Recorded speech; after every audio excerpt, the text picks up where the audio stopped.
Since squats don't bias the vasty muscles of the quads, is there any way to bias the vasty muscles? Well, I suspect changing your hip position on the leg extension, like leaning forward or leaning back, can help you bias the vasty muscles or rec fem more. The reason why I think this is because the rectus femoris is on the ascending limb of the length-touch relationship, which means that it can suffer from active insufficiency at very short lengths, like if you're in a flexed hip position and extended knee position. I would expect it to act like the other two joint muscles that suffer from active insufficiency, like the biceps. They suffer from active insufficiency at very short lengths, so flex shoulder position, flexed elbow position, but they already lose leverage there anyway. The gastroc, they lose leverage where it's suffering from active insufficiency, bent knee position, and plantar flexion. So I would expect the rec fem to act similarly and lose leverage for knee extension if you flex at the hip. And the reason why this happens is because the length-touch relationship moves depending on where the muscle has best leverage. If a muscle has best leverage at longer length, then what's going to happen is it's going to be continuously activated at those longer lengths and thus experience stretch-mediated hypertrophy. It's going to add more sarcomeres in a series. And if a muscle has more sarcomeres in a series, then it's going to end up on the ascending limb of the length-touch relationship, which is what we see with the rectus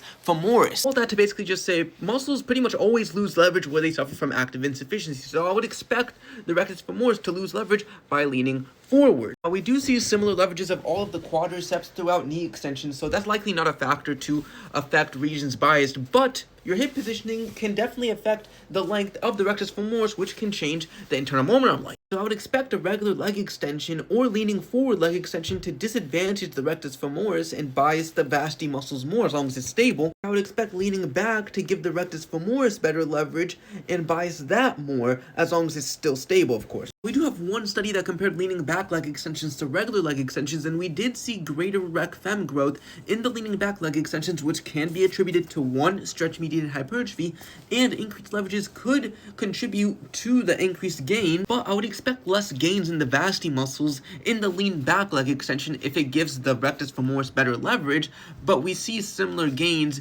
in both of them. But this is just one single outcome study, and they only looked at the vastus lateralis, so I'm not going to just throw everything I said out the window because of this singular study. Yeah, try it out. Lean back, lean forward leg extensions might be the move to maximize quads growth. Don't forget static stretching too.